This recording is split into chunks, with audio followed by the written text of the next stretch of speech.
Look at all those boxes of cut squares. I spend hours cutting scraps and sorting them and putting them in boxes, and now it's time to start sewing some together. 4 patches added to other pieces, always makes some kind of an interesting quilt. This one is going to be a really easy one. Okay, this week I've been working on using up cut squares. And the easiest thing to do with cut squares are make blocks using the squares. And because I have a variety of different cut square sizes, I have to just use a little bit of mathematics and organize myself when I want to use them. So in this case, I made a whole bunch of 4 patches, light, dark, light, dark. And then in the beginning, I used 3-inch squares. When I had a 4 patch finished, I squared it up with my small square ruler, and I made them 5-inch squares. Because I have a box of 5-inch squares, the ones in the center are whole pieces of 5-inch squares. So in this case, I used 3 of my 4 patches across the top, 2 across the center, 3 across the bottom, and I sewed them together to make this block. And I thought that was a nice block. I added this piece around the outside after I decided to use an alternate block for this quilt.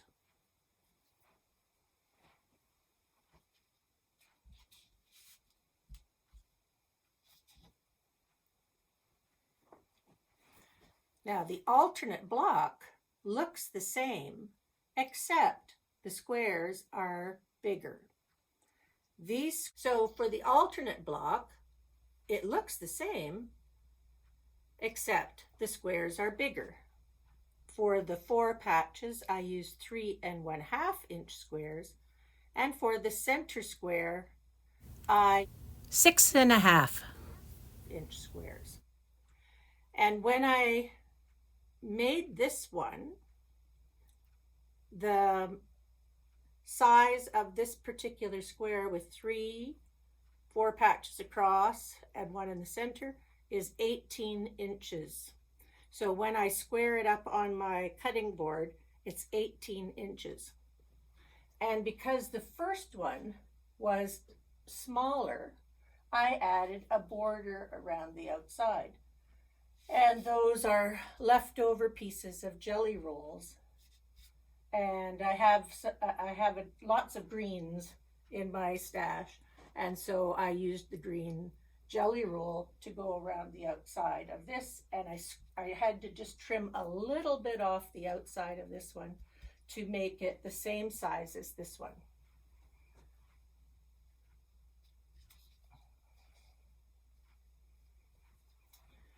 So the second thing I did with this quilt to make it look a little unified is in the smaller size squares, I used a red color center.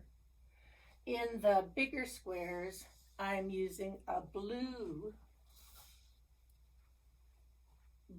color center.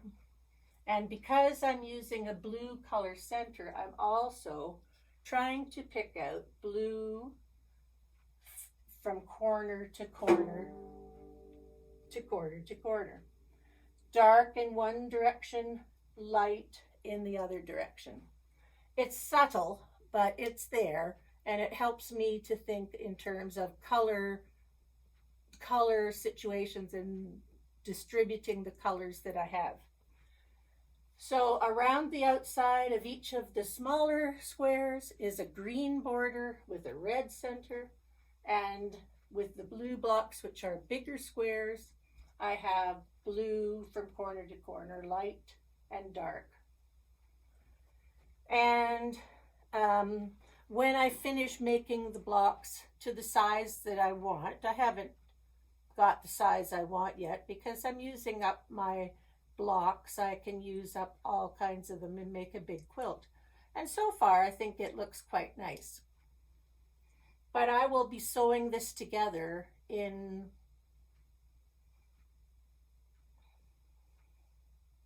probably 3 pieces. I will sew these 2 rows together, these 2 rows together, and there'll be 2 more rows at the bottom, and I'll sew those 2 rows together. And I probably will quilt this section as one section, and I'll quilt this section as a second section, and the one at the bottom I'll quilt as a third section, and I'll just join the sections together with a row of sashing.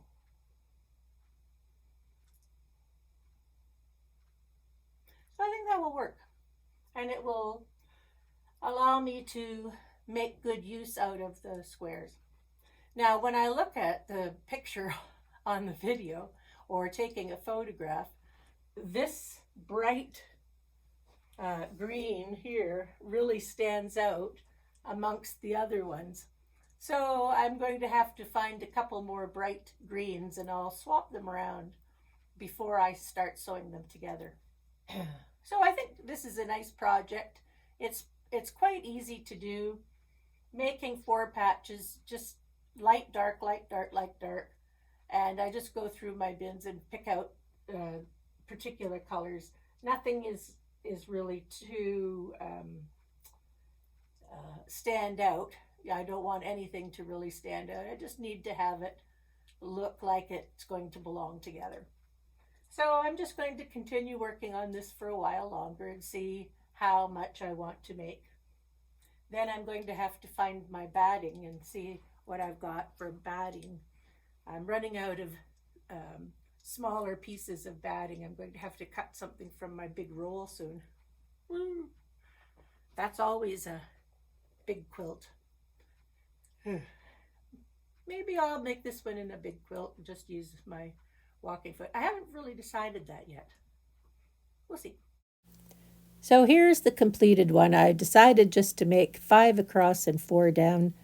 I'm going to quilt it in one big piece, so I've sewn all the squares together. I made a big backing and cut a piece of big batting, and I used my walking foot with a guide to quilt it. It's all quilted now. One of the nicest things about quilting these little squares is they bring back so many memories.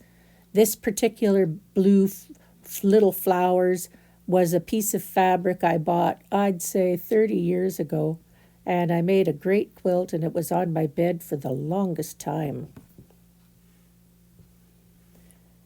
But here's the finished quilt. On the back, I just used 2 pieces of fabric, sewed them together, and on the front, I just have a diagonal stitch using the walking foot from quarter to quarter that I just put a binding around the outside edge. And this is going to be a great donation quilt, and I hope somebody enjoys it in the near future. Thanks for watching, and if you like this, give me a thumbs up, please. If you haven't subscribed, please consider subscribing. Thank you for watching. I'm going to be making some more alternate blocks soon. I've come across a bunch of squares that I really can't wait to use. All right, see you soon. Bye.